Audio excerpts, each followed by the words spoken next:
What's up, y'all? Got this email last night from this guy. He lives in Richmond, Virginia. I'm not gonna say his name or anything, but he lives in Richmond, Virginia, the same state I live in. And like, he sends me an email and he says, "Hey man, I like your videos, blah blah blah. I think you're really funny. I'd really like to take you out to a beer. Take you out for a beer, pardon me." And then he says, "I'm not gay though or anything, no homo." And then he proceeds to like talk about opportunities and shit. Guys, don't send me a fucking email. Just stop talking to me, period. If you're gonna email me, invite me out for a beer or dinner or do something nice to hang out, and then say, "Oh, by the way, I'm not gay, no homo." Dude, fuck you. I'm dead serious too. That doesn't even need to come up. Like that doesn't even need to be brought up. And furthermore, that motherfucker emailed me and complimented me and then invited me for a beer. So who's the fag? I don't know. Anyways, man, dude, I am so happy to be back home. I know I've said that in the last couple videos, and I'm just saying it again. Like, I feel great being back. I'm so glad to be out of Southeast Asia. I learned a shit ton there, but it's so good to be back home in this peace and quiet with my family and, you know, some friends and everything. So it's funny too, because like people, you know, so I was living in Cambodia for 2 years, and then people say, "Oh man, you moved to Cambodia because you're a fucking loser and you couldn't hack it in the United States, couldn't make it out there, so you moved to Cambodia with all these other foreign losers." Okay, all right, fine. But then I moved out of Cambodia back to America to start another journey. And then people say, "Oh man, you're a fucking loser. You couldn't hang out here in Phnom Penh, dude. You couldn't handle it. You couldn't handle running your own business and shit." So like, no matter what I do, I'm a fucking loser, right? So even the best in the world get haters, man. So anyways, man, I just wanted to bring that up real quick. But I got another message today from a lady. I'm not going to say her name, but I got a message on Facebook, in fact, from a lady that I used to train in Cambodia. And if she's watching this video, you know who you are. And she was a little bit hurt that what I said in a video, all right, let me back up. I made a video a few days ago called "Goodbye Cambodia" and "Fuck Prime Minister Hun Sen," blah, blah, blah. And I said in that video that if I didn't say bye to you, that I don't give a fuck about you. Okay, all right, and I did say that, and I do kind of mean that too. Like if I didn't make an effort to at least text you or something, or hang out with you in the last week, like I have a buddy there named George Lehman, and George Lehman might be watching this video right now, and I actually do like him, but I hung out with him a few days before I left, and I even said bye to him, I think on Facebook or whatever, but that's not the point. If I didn't call you or ask you to meet up to say bye to you, it's probably because I'm not gonna miss you that much. So this lady, and look, she is a sweet lady. I do like her. She is nice. However, you know, when you're training somebody and you're performing a service for somebody and then they take time off, that means that I lose money, which is fine. It's part of the game. And then that person says that they'll be back in a couple weeks, and then I never hear from them again after a month or whatever. That's a shitty thing to do. And in that personal training business, that happens all the time, where people train with you for a month, and for whatever reason, they don't want to do it anymore. Whether they don't like you, maybe they don't like me, maybe maybe it's too difficult, they don't feel like doing it anymore, whatever, they're just moving on. But it's also a shitty thing to say that you're coming back, and then never come back and never say shit. So, anyways, just wanted to make that point. But anyways, you know, I wanted to talk about a few things that I miss about Phnom Penh. And obviously the main thing are my friends back there. And yes, I do miss some of my clients. Not all of them. I do miss some of them. You know, I had a client that I trained, and I will say his name. His name is Stefan. And I trained him for, well, probably about exactly a year. And I spent about 5 days a week with this guy, or 5 hours a week with this guy, rather.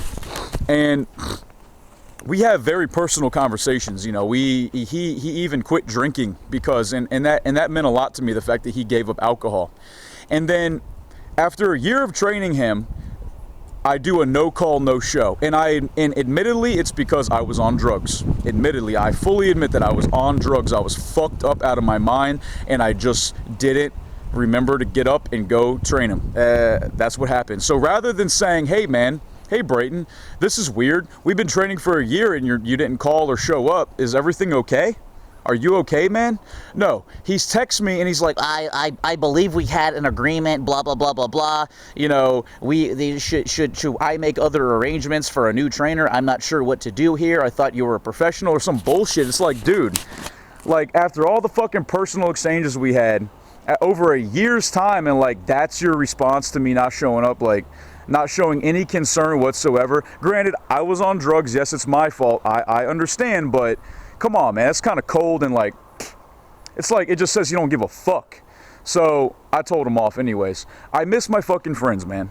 I miss my friends. I made a video about my last day, about like getting arrested for drugs on my last day. And I miss my friend Jay. I miss my friend Wasim. I miss my friend Eva. I miss, who the fuck else do I miss, man? I miss my clients like Clara. I miss Letitia. I miss Mary.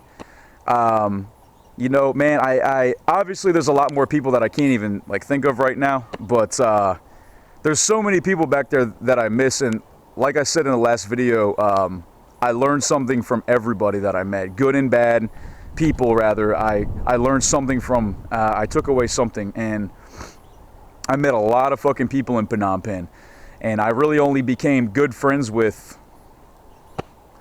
you know, to be honest, I don't really have any great friends there that I've known for a long time, or I have a great rapport with or a great relationship with. And that's another reason why I wanted to come back, because I was so fucking lonely out there. You know, I didn't really have any good friends. I just knew lots of motherfuckers, man. You know, when I say motherfuckers, I mean that endearingly. Anyways, what else do I miss about Phnom Penh? I miss the bum gun. The bum gun is a thing. It's attached to like every toilet in Southeast Asia and just I think all over Asia. And it's pretty much like it's just like a little spray hose, the kind that you might have like in your sink in the kitchen that you use to spray the dishes off with, but it's for your ass. And they call it the bum gun, which is a perfect name for it. But it's not a bidet. A bidet is built into the actual toilet bowl, where it just comes out and sprays up your butt with it. Well, this is like this is like an actual like spray hose. Like you can spray anything with it. And I miss it because your asshole is super clean. Like when I came back just a few days ago on Saturday, I did have to take a shit, and I used toilet paper. And granted, I got most of it out, but my butthole, like it burned for a second. It was like super uncomfortable, and I had to go take a shower, man. So I definitely don't like that, because now when I take a shit, I kind of have to take a shower because I'm so used to it being super like clean and not, you know, shitty and stinky and gross, man. Like it just feels good to have a clean asshole. People, back me up. It feels good to have a clean asshole. It does. And I'm sure, you know, if you're a lady, it's nice to have a clean pussy as well. You don't want it smelling like goddamn rotten tuna. Sorry if I offended anybody. If I did, unsubscribe from my channel and go fuck yourself. Yeah, I'm back at it. No Joe Coward's back at it with the crude behavior.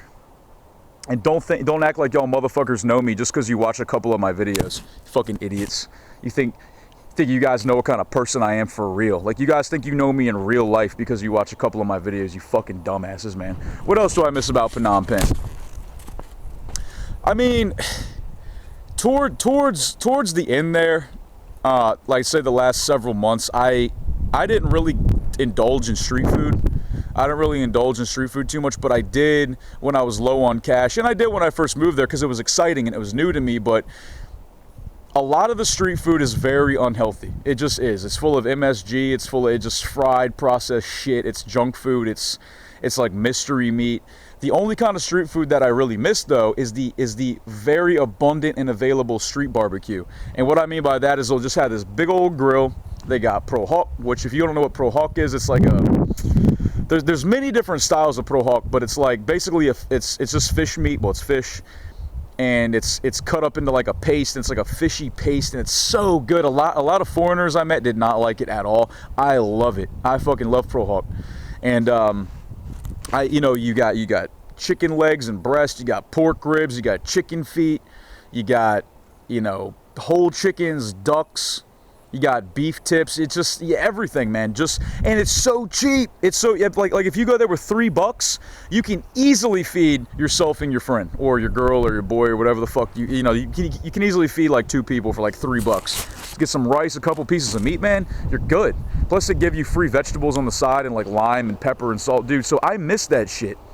I live in like the middle of nowhere, man. Pretty much. I mean, there's a small town that I live in, but for all intents and purposes, man, it's bumfuck, and there is no kind of street food out here. There's no kind of street barbecue, and if there is, it's only during like a fair, like a festival here in town, like the Apple Blossom Festival, which is like in summertime, and you know everything's super overpriced, and it's kind of disappointing after being in Phnom Penh. So I do miss that. And you know, I also miss how although I've talked some shit about the Khmer people, how I say that, you know, they're uneducated, they might be silly or lazy, or not silly, but like stupid, even like caveman culture, and that's true. There's no denying it, and I can say that because I actually did spend 2 years there without even leaving, and I did learn the language. So any motherfucker who has Cambodian ancestry watching this video, who thinks that they can get upset with me when your ass hasn't even fucking been to Cambodia. See, that's the thing that gets me, man. You got these people, and I'm just trying to make a point here. You have people that are like, well, I'm Cambodian, Khmer pride, I'm Cambodian. Oh, I'm sorry, sir. Where were you born?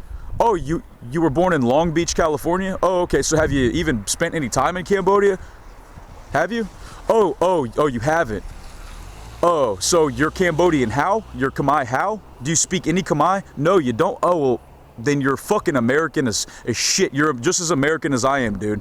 So, you're definitely not Cambodian, so definitely don't fucking get upset with me for saying Khmer people are stupid. When I say Khmer people have a caveman culture, I'm not talking about a motherfucker from Lowell, Massachusetts. I'm not talking about a motherfucker from Long Beach or Northern Virginia or wherever the fuck else is a large Cambodian population. All right, I'm talking about somebody who was born and bred in Cambodia. All right, they are Khmer. They are real Cambodian. Okay, like I'm not gonna sit here and say that I'm English. I'm not English. However, I have English blood, but my nationality is American as fuck. It's not American like when I'm filling out like any kind of form like at Western Union or the bank, and it says my nationality, I write American ... as fuck, because I am American as fuck and I'm proud to be. Dude, Cambodia is a shithole. Like, that's why it's a third world country. That's why so many people want to come here. Anyways, I'm getting way the hell off topic now. Let me see what time I got. About 13 minutes here, man. Look, I'm never going to forget my time in Phnom Penh, man. I had an epic journey there. I think I had a very unique journey there, as I said, something that a lot of people didn't experience. I experienced mostly sadness, anger, and darkness there, to be quite honest, but I'm glad I did. I suffered, I learned, I changed. Anyways, guys, I really do miss all my best friends back there. You guys know who you are. You guys know who you are. I don't even need to say your names. If I didn't write you or text you or ask to meet up before I saw you, if I didn't see you in the last week that I left, or the last 2 weeks even, probably because I didn't really care to say bye to you. I didn't really, you didn't leave an impression on me. You didn't, and I'm being honest, and if you're offended by that, well, there's probably a reason for that, so take personal ownership and responsibility for it. Anyways, guys, shout out to all my fans, all my haters, all my social media contacts will be in the description box below. Peace, guys.